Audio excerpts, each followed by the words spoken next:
이 시간 함께 나누실 말씀은 신약성경 마태복음 6장 9절에서 13절 말씀입니다. 한 목소리로 함께 봉독하시죠. 그러므로 너희는 이렇게 기도하라. 하늘에 계신 우리 아버지여, 이름이 거룩히 여김을 받으시오며 나라가 임하시오며 뜻이 하늘에서 이루어진 것 같이 땅에서도 이루어지이다. 오늘 우리에게 일용할 양식을 주시옵고 우리가 우리에게 죄 지은 자를 사하여 준 것 같이 우리 죄를 사하여 주시옵고 우리를 시험에 들게 하지 마시옵고 다만 악에서 구하시옵소서. 나라와 권세와 영광이 아버지께 영원히 있사옵나이다. 아멘. 우리 주님께서 가르쳐 주신 기도 계속해서 나누고 있습니다. 오늘이 그 마지막 부분, 소위 이제 구분할 때 송영 부분이라고 합니다. 첫 번째 페이지 보여주시면 모든 영광의 근거가 오직 하나님 아버지라는 그 뜻을 갖고 있는 건데, 나라와 권세와 영광, 이 모든 게 하나님 아버지의 것입니다로 이제 마무리가 되는 거예요. 근데 우리 교회는 주님의 기도를 암송할 때, 이렇게 할 때 대개라는 말을 쓰지 않습니다. 성경에 이제 대개가 없어요. 이렇게 가로에 묶여 있습니다. 근데 이제 어느 교회들 가면 대개 나라와 권세와 영광 이러면서 대개라는 말을 붙이기도 해요. 이게 우리말로는 이제 대거이라는 아울러 이렇게 뭐라고 하죠? 이제 전반적으로 이런 어떤 거에 대거이라는 뜻이 거기 들어갔는데, 원어에는 이 호티라는 단어로 이 단어가 있습니다.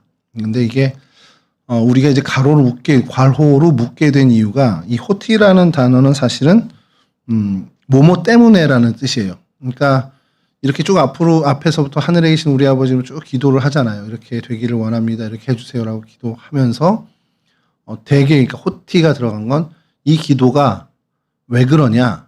나라와 권세와 영광이 다 아버지의 것이기 때문에 우리가 이 기도를 드립니다. 이렇게 되는 문장의 구조입니다. 근데 이제 그렇게 우리가 이제 하기는 좀 어려우니까 우리 한글 성경이나 기도에서는 그냥 송영 부분으로, 이렇게 하나님을 찬미하는 부분으로 이렇게 따로 또 구분을 짓게 돼요.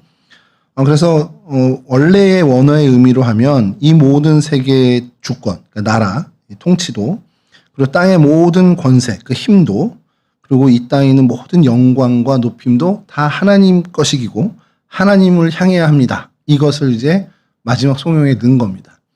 그런 분위기 때문에 우리가 이 기도를 하나님께 드리고, 우리가 이 기도가 이루어진 우리의 삶이 이렇게 하나님을 위해서 살게 되길 원합니다라는 그 기도라는 거예요.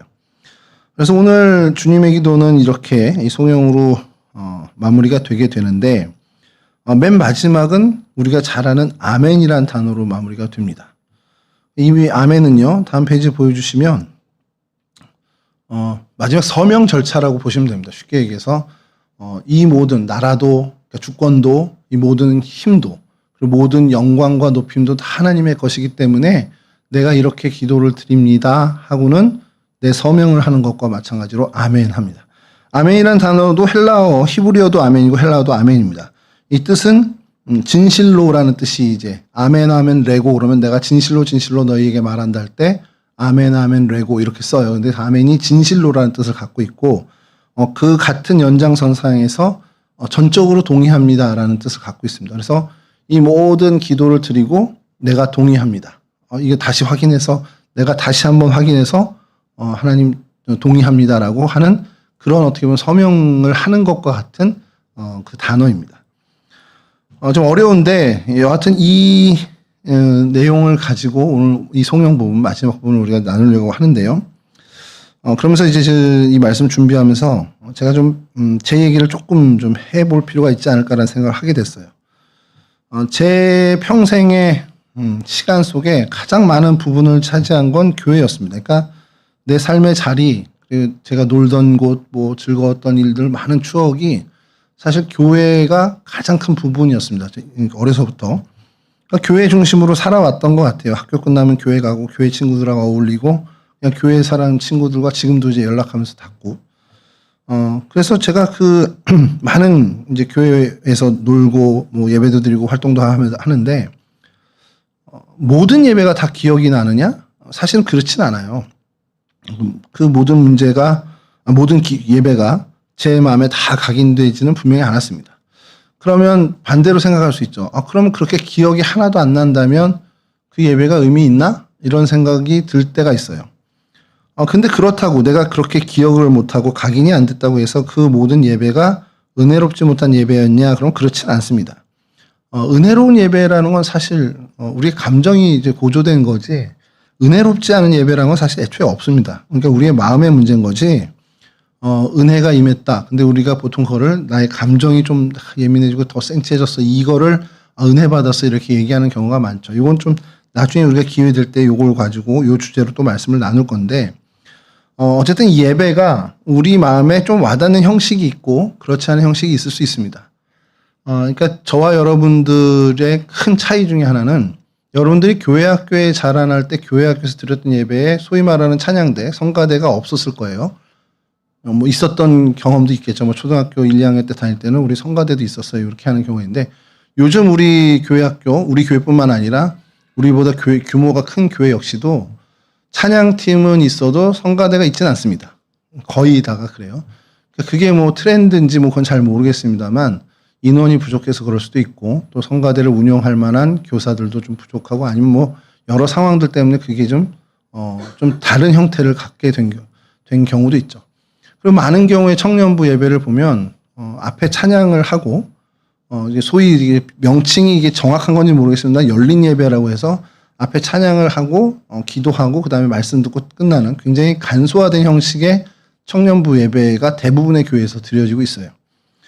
그런 어떤 예배의 형식이나 예배의 틀이 분명히 이제 시대가 바뀌면서 조금씩 바뀌고 또 교회의 형편들과 공동체의 상황에 따라서 다 다릅니다. 근데 그게 내 마음에 조금 와닿는 형식이나 예배 형태가 있을 수 있고 또 아닐 수도 있어요. 그리고 자기에게 적합한 예배의 어떤 형식이나 틀이 분명히 좀 다를 수 있습니다.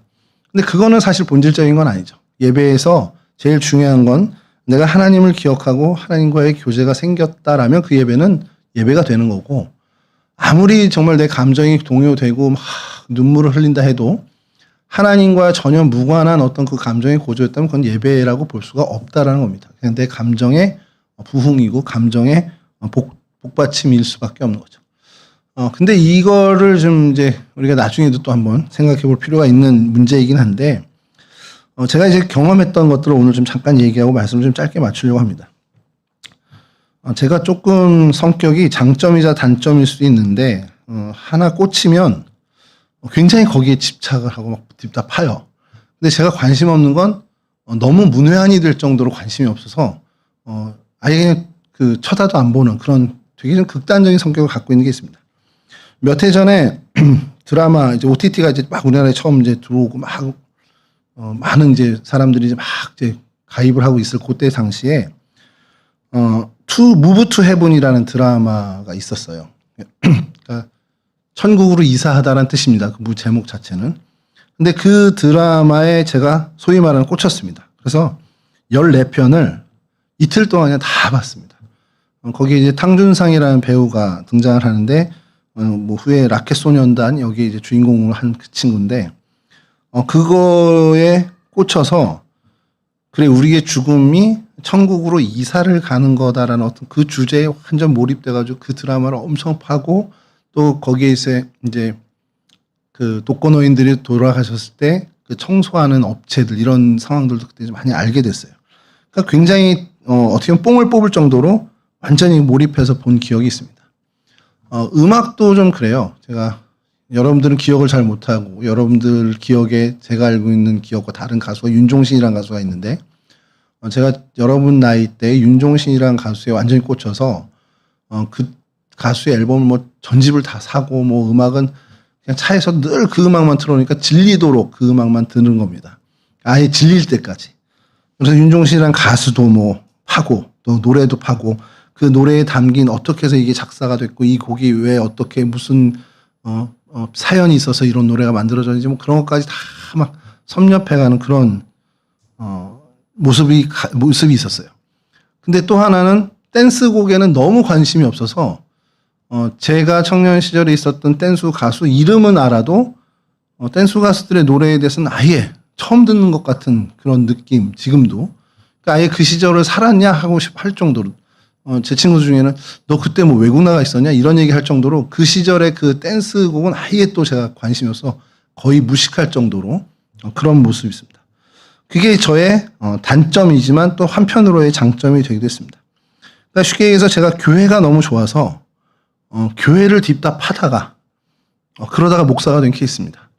그러니까 모르겠어요. 목사가 어떻게 보면은 된 이유가 뭐냐 그래서 난 교회가 너무 좋아서 목사가 됐어요라고 항상 그렇게 얘기를 해왔어요. 그러니까 이게 또 어떻게 보면은 저한테는 장점으로 된 성격이 장점으로 역할을 한 경우도 있겠죠. 그런 면에서 다음 페이지 보여주시면 제 선호함이 저에게 있어서는 가치의 유무를 결정할 정도로 굉장히 영향력을 많이 주게 됐습니다. 근데 이게 예배로 한번 이어진 경험을 좀 하려고 합니다. 제가 음악도 잘 모르지만 뭐 발라드나 뭐 락이나 이런 쪽은 좋아하지만 댄스 음악이나 이런 거 다 싫어하고 선호도가 분명한데 제가 전혀 모르는 게 국악이라는 부분이었습니다. 이게 뭐 최근까지도 국악이라는 거에선 관심이 없었어요. 아예. 그리고 들어도 감흥도 없었고. 근데 이 국악에 대한 완전 무식쟁이가 어느 날 제가 이제 목회 초기죠. 국악으로 드리는 찬양 예배를 끌려간 적이 있습니다. 이천진 목사님이라는 분이 하신 건데 이천진 목사님이군요. 근데 그 자리에서 제가 감동도 받았지만 쉽게 얘기해서 정말 은혜를 받았습니다. 그러니까 감정의 고조의 은혜가 아니라 진짜 그 예배를 통해서 하나님의 임재를 막 경험하는 그런 소위 말하는 정말 큰 은혜를 받게 됐어요. 그래서 그 국악으로 찬양을 만드는 곡을 듣고 국악으로 만든 그 예배 형식에서 완전히 빠지게 된 거죠. 그렇다고 뭐 지난번처럼 답답한 건 아니지만 그러면서 제가 완전 예배에 대한 생각이 확 바뀌게 된 전환이 된 계기가 있었습니다. 많은 분들이요 국악의 어떤 그 징이나 꽹과리나 장구나 이런 걸로 찬양하는 거에 대해서 거부감이 있는 분들이 있습니다. 여전히 지금도 많아요.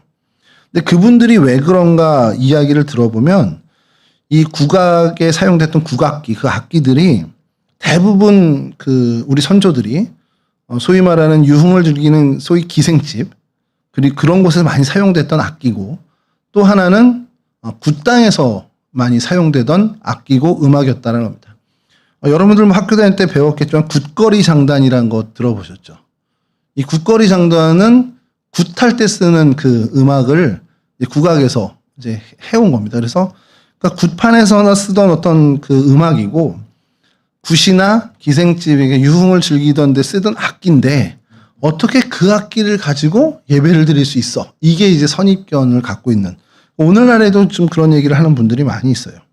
그래서 하나님을 찬양하는 음악에 이 국악기를 사용하는 것은 적절하지 못하다. 이런 얘기를 하시는 분들이 있습니다. 뭐 어떻게 보면 일리가 있는 얘기일 수 있는데 자, 근데 이 찬양 예배를 듣고 저는 그 얘기에 대해서 그 주장에 대해서 완전히 동의하지 못하게 된 입장에 서게 됐습니다. 다음 페이지 보여주시면 뭐 기생집이나 무당 굿판에서 쓰던 악기예요. 맞아요. 그건 역사적으로 그렇습니다. 근데 그 세상에 쓰이던 도구가 소위 말하는 은혜를 받아서 하나님을 찬양하는 도구로 변신이 되면 그래서 거룩한 예배에 쓰이는 악기가 된다면 이건 더할 나위 없이 좋은 일이 되는 거죠. 세상의 도구가 은혜를 받아요. 뭐 꽹과리 자체 은혜 받은 건 아니지만 그걸 다루는 사람이 은혜 받는 거겠죠. 그래서 거룩한 악기가 되는 겁니다. 굿판에서나 쓰이고 저작거리에서나 쓰이던 그 악기가 하나님을 찬양하는 예배당 안에서 하나님을 예배하는 음악의 도구로 쓰이게 됐다라는 것은 엄청난 전환이라는 거죠. 사실 이게 오늘 살아가는 여러분과 제가 기본적으로 가져야 하는 변화에 대한 시선이 되어야 한다는 겁니다. 그래서 제가 그때 생각이 완전히 전환됐는데 국악과 국악기가 술집 굿판에서 사용됐기 때문에 하나님을 예배할 수 없어. 이 얘기를 하는 사람들에게 아니 그런 게 오히려 더 하나님 거로 갖고 와서 하나님을 찬양하는데 적극적으로 더 쓰여야 되는 게 맞는 거 아니야? 라고 얘기를 하게 됐습니다. 여기 이제 중요한 원리가 이제 그 성경적 원리, 기독교 정신이 들어가 있는 것이 이거 자체가 중요하냐? 아니라는 겁니다. 이게 어디에 쓰이느냐가 사실 더 중요하다는 거예요. 그래서 다음 페이지 보여주시면 진짜 이게 갖고 있는 가치, 저 기타가 갖고 있는 가치, 이 마이크가 갖고 있는 가치는 기타와 마이크 이 자체에 있지 않고 뭘 위해서 쓰이냐, 소위 누구를 위해서 쓰이는가가 그 가치를 결정한다는 겁니다. 인간의 욕심을 위해서 쓰이면 그런 도구예요. 근데 그게 다시 하나님을 위한, 하나님을 예배하는 그 도구로 쓰인다 그러면 그건 그 가치를, 새로운 가치를 갖게 된다는 겁니다. 그래서 성경에서도 우리 기독교 정신에서 얘기하는 건 가장 훌륭하고 가장 가치 있게 되는 길은, 그리고 가장 아름답게 되는 길은 결국엔 그 자체가, 그 도구가 됐던 사람이 됐던 그 무엇이 됐던 하나님을 위해서, 하나님을 초점을 맞춰서 하나님께 사용되어지냐, 이게 사실은 가장 훌륭한 가치로 전환되는 기준이 되더라는 겁니다. 그러니까 그것이 무엇이든 간에 가치 있고 아름답고 훌륭한 것이 되게 하려면 그게 하나님께 드려진 바 되면 된다라는 겁니다. 여러분, 이게 되게 중요한 말입니다. 무엇이든 간에 하나님께 드려져서 하나님이 하나님의 손으로 쥐어서 하나님이 하나님의 일에 사용하신다. 근데 그 사용하시는 일이 하나님이 하나님의 기쁨을 위해, 하나님의 영광을 위해 쓰신다? 그러면 아무리 그게 추하고 무가치한 기준에 살아왔다 하더라도 영광스러운 가치로, 의미 있는 가치로 완전히 대반전이 일어난다는 겁니다. 그럼 반대로 하나님과 무관한 인간의 욕심이나 정욕을 위한 수단과 도구로 사용되어진다. 그럼 그것은 모양이 어떻든 간에, 예쁘고 잘생기고 아름답던 간에 그것은 추하고 무가치하고 타락하고 부패한 그런 가치로 전락할 수밖에 없다는 것을 얘기하는 겁니다. 계속해서 꽹과리, 북, 징, 이건요 대표적으로 기생집 이런 데 쾌락을 위해서 사용했던 악기입니다. 그리고 우상을 숭배하던, 구판에서 벌어지는 귀신을 부르던 악기예요. 그러니까 불경스럽고 천박한 악기였습니다. 그리고 그런 음악이었습니다. 근데 그렇게 불경스럽고 천했던 그 악기와 음악도 하나님을 찬양하기 위한 수단과 도구로 사용되자마자 그들의 가치는 정말 근사하고 아름다운, 정말 엄청난 높은 가치로 변형이 돼요. 악기 모양이 바뀐 게 아니에요. 장구에 줄이 하나 더 세워진 것도 아니고 꽹과리에 하나 더 코팅한 것도 아닙니다. 똑같습니다. 똑같지만 갑자기 이 목적과 수단이 바뀌면서 근사하고 아름다운 그런 가치로 변화되더라는 겁니다. 그럼 이거를 사람에게 적용해 보자는 거예요. 이게 우리의 삶의 어떤 기준이 되어야 한다는 겁니다. 어떤 사람이 있어요. 굉장히 능력이 있고 누가 봐도 저 사람은 나은 사람이야. 좀 어쨌든 간에 좀 그 능력이 있는, 능력치가 출중한 사람이야. 그런 사람이 있고 그와 정반대인 사람이 있습니다. 그럼 대부분의 사람들은 잘생기기도 하고 능력도 좋고 뭘 해도 매너 있고 이 사람에게 선호를 가게 되죠. 사람의 기준은 그래요. 그 사람이 더 훌륭한 사람으로 가치를 매기게 됩니다. 근데 하나님은 전혀 다른 가치, 다른 기준으로 가치를 매기시더라는 겁니다. 그의 모습이 어떻고, 그의 키가 몇이고, 가진 재산이 얼마고, 이건 하나 중요한 게 아니고, 그 사람의 인생의 목표와 그 사람의 삶의 가치가 하나님의 기쁨과 영광을 위해서 사는 사람인지, 자신의 욕심과 자신의 욕망을 위해 사는 사람인지에 따라서 하나님의 가치는 달리 매겨진다라는 겁니다. 우리 스스로에게도 우리 삶의 모습에서도 그것이 좀 필요합니다. 여러분과 그리고 보통 이 땅을 살아가는, 이 자본주의 국가인 대한민국에 살아가는 대부분의 사람들이 가장 아끼는 게 뭐냐 그러면 요즘은 돈입니다. 어떤 형태에 됐던, 그것이 지폐 형태가 됐던, 어떤 귀금속의 형태가 됐던 돈입니다. 그게 아마 가장 귀하게 여기는 것 중에 하나일 겁니다. 그러면 그 귀한 돈, 우리가 귀하게 여기고 높이 우러러보는 가치 있는 것으로 보는 그 돈이 진짜 제대로 가치가 매겨지고 정말 진정한 의미에서 귀한 것이 되기 위해선 그 녀석 역시도 우리의 욕심이나 우리의 욕망에 쓰이는 게 아니라 하나님의 영광과 하나님의 기쁨을 위해서 사용되어질 때 그 돈이 진짜 제대로 가치 있고 귀한 것, 진정한 의미에서 귀한 것이 된다라는 거예요. 그러니까 기준이 뭐냐? 하나님의 영광과 하나님의 기쁨을 위해서. 이거 좀 바꿔 얘기하면 하나님 뜻에 맞게 사용되어질 때 돈이든 사람이든 악기든 무엇이 됐던 그 가치가 고결해지고 거룩해지고 높은 가치가 되더라라는 겁니다. 성경에 보면요, 부자의 이야기가 있습니다. 주님께서 이제 부자를 얘기하는데 이 내용을 잠깐만 얘기해 주면 어느 사람이 추수를 했는데 이제까지 거뒀던 추수와는 비교가 안 될 정도로 풍년을 맞이한 겁니다. 너무너무 많은 곡식을 얻은 거예요. 소위 말하는 돈이 이제 부자가 된 거죠. 자, 그 풍년이 들자 이 사람이 자기가 기존에 있던 창고에 가득 채웠는데도 이걸 다 못 넣는 거예요, 곡식을. 그럼 뭐라 그럽니까? 주님께서 이제 비유를 들었을 때, 야, 창고 하나 더 짓자. 그래서 근사한 창고를 또 하나 져요. 그리고 그곳에 가득 곡식을 채워넣습니다. 그리고 그날 밤에, 야, 이제 됐다. 안심이다. 풍년이 들어서 많은 물질을 창고 쌓아놨습니다. 그러니까 너무너무 좋다. 그러면서 너무 기뻐서 그날 밤 잠이 들었어요. 그러자 하나님이 그 사람을 보면서 야, 네가 그렇게 풍성한 곡식을 거두고 그렇게 창고에 가득 채워놓고 안심을 하는데 네 목숨을 내가 오늘 밤 가져가면 그거 도대체 무슨 의미가 있냐? 이렇게 말씀하시면서 그날 밤 죽었어요. 이 사람에게 이 귀한 물질, 이 곡식, 풍성한 풍년이 일어나서 곡식이 채워졌을 때 이 사람은 자기 창고를 짓고, 다음 페이지 보여주시죠. 자기 창고를 짓고, 나 이제 내일이 든든해. 나 이제 내 미래는 정말 아무 문제가 없어. 하고서 자신의 미래를 위해, 나만을 위해 쌓아놓은 그 풍요였다라는 겁니다. 근데 하나님이 그걸 보고, 이거 너무 무가치하네? 야, 얘는 이 땅에 있을 이유가 없다. 하루라도 더 이 땅에 있으면 이건 오히려 얘는 많은 사람들에게 해를 줄 인간이구나. 라고 생각하시고서 그냥 그날 목숨을 가져가셨다는 거예요.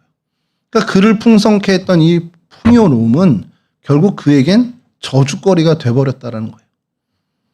반대의 경우는 어땠을까요? 만약에 그가 엄청난 곡식을 얻었는데 야, 이거 뜻하지 않게 너무 큰 곡식인데 내 창고를 채우고도 남았네?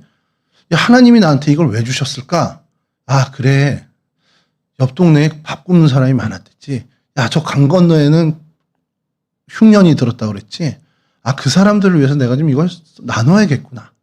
하고 나눴다 하면 하나님께서 기뻐하신 일, 하나님의 뜻에 맞게 사용되었기 때문에 그 곡식도 여러 사람을 풍요롭게 하는 축복의 도구가 되었을 것이고 이 부자 역시도 하나님의 그러니까 자신에 대한 저주의 도구가 아니라 하나님의 축복의 도구로 사용되어졌을 거라는 겁니다.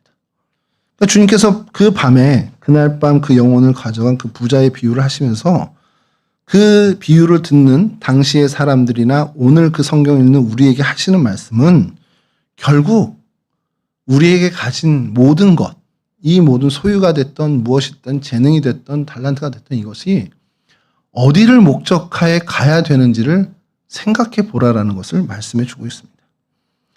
돈만 그렇겠습니까? 여러분들이 갖고 있는 지식, 여러분들의 기회, 여러분들의 자리, 여러분들의 명예도 다 마찬가지라는 거예요.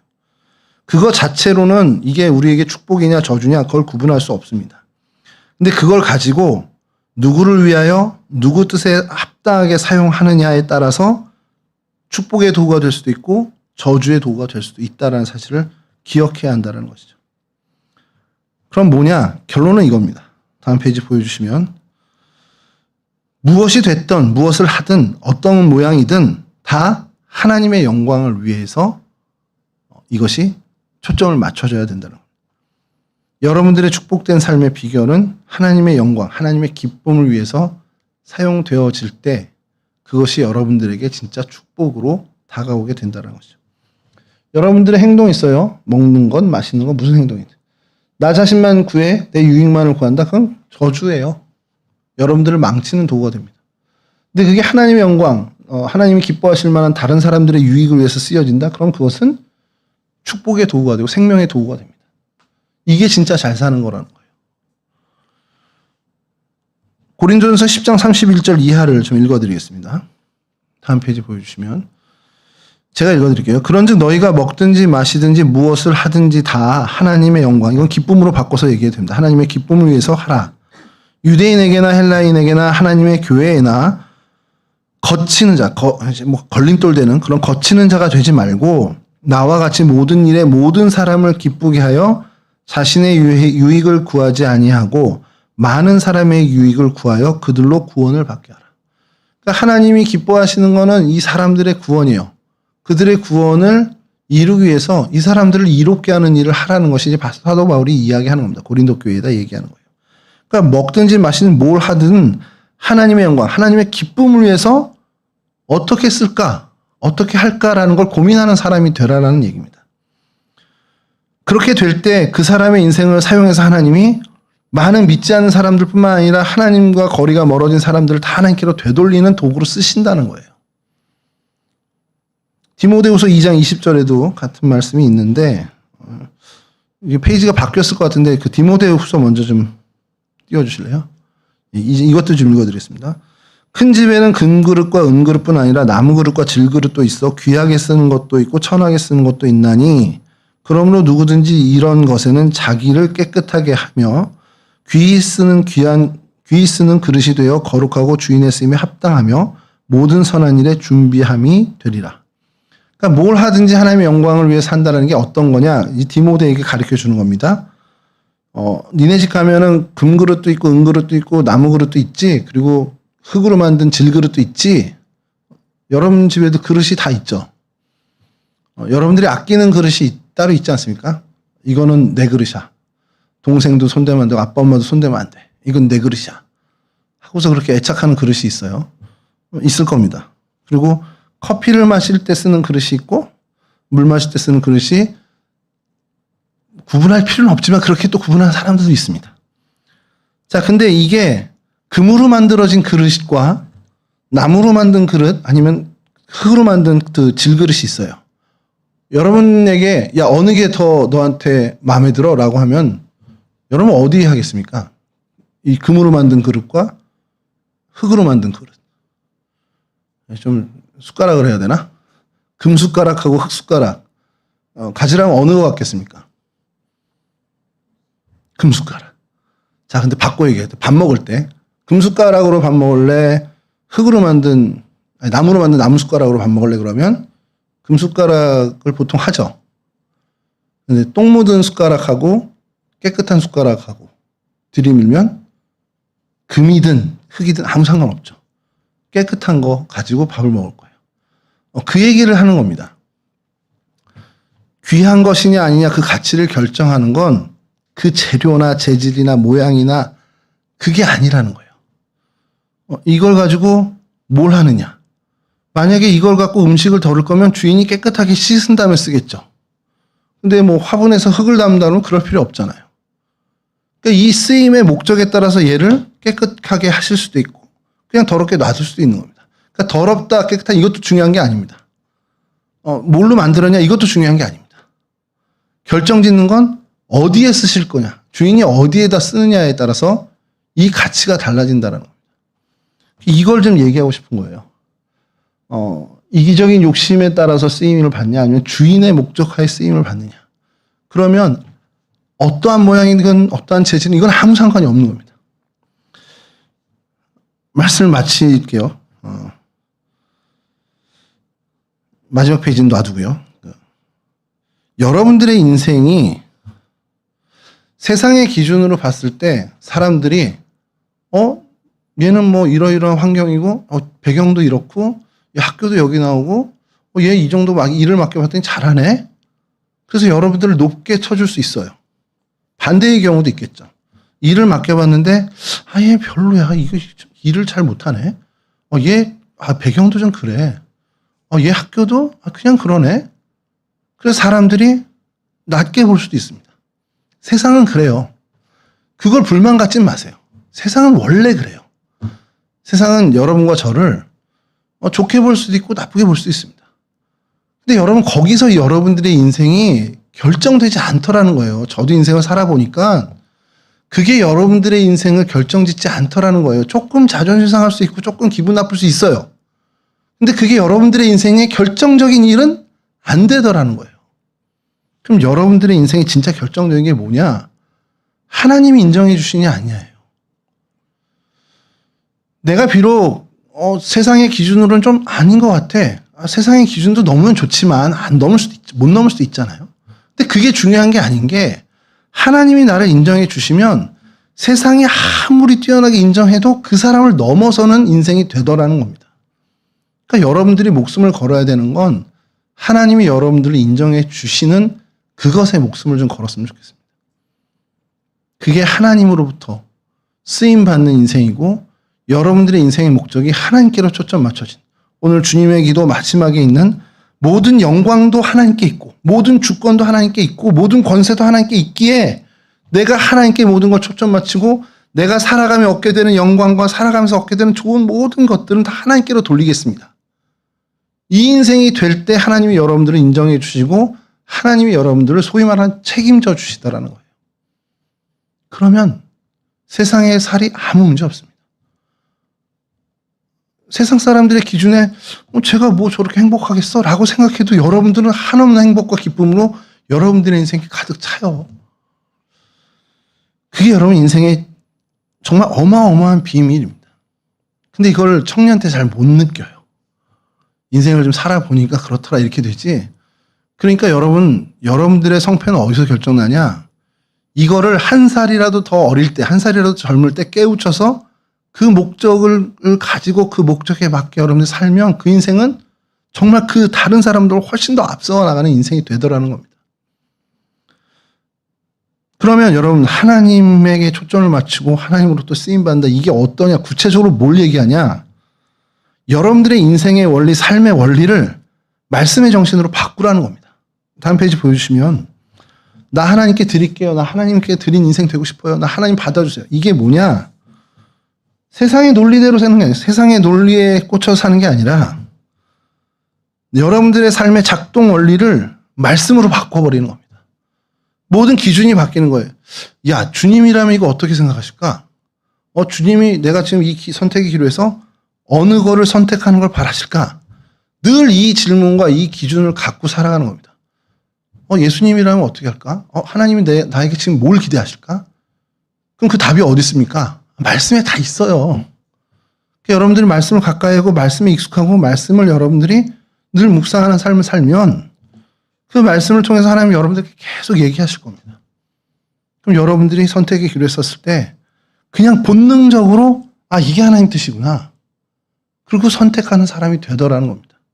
그리고 그렇게 갈 때 여러분의 가치관이 아니라 세상의 가치관은 세상의 논리가 아니라 하나님의 법과 식대로 하나님의 말씀의 정신으로 하나님의 말씀의 논리로 살아가는 인생이 되면 그 목적이 하나님의 영광을 위해 하나님의 기쁨을 위해 초점이 맞춰질 거고 그럼 하나님께서 인정하시고 하나님께서 진짜 제대로 가치를 매겨주는 인생이 되더라는 거죠. 여러분들의 인생이 정말 이처럼 하나님의 기쁨에 초점이 맞춰진 인생이 됐으면 좋겠습니다. 그러기 위해서 하나님의 말씀의 정신으로 살아가는 하루하루를 살았으면 좋겠습니다. 여러분 진짜 여러분들이 승부를 걸어야죠. 여러분 젊음의 이 청년의 때에 뭐에 승부를 걸어야 될지를 정말 밝히 알았으면 좋겠어요. 제 경험, 사람들이 불경하다, 추하다고 가치를 정말 폄훼하는 그 꽹과리와 붓과 진 같은 것도 하나님의 기쁨을 위한 예배로 사용되어지면 얼마나 큰 은혜의 도구들이 되는지 제가 경험하면서 우리 인생도 그와 같이 돼야 된다는 겁니다. 금으로 만든 꽹과리, 그게 구판에서 쓰이는 거 아무 의미 없습니다.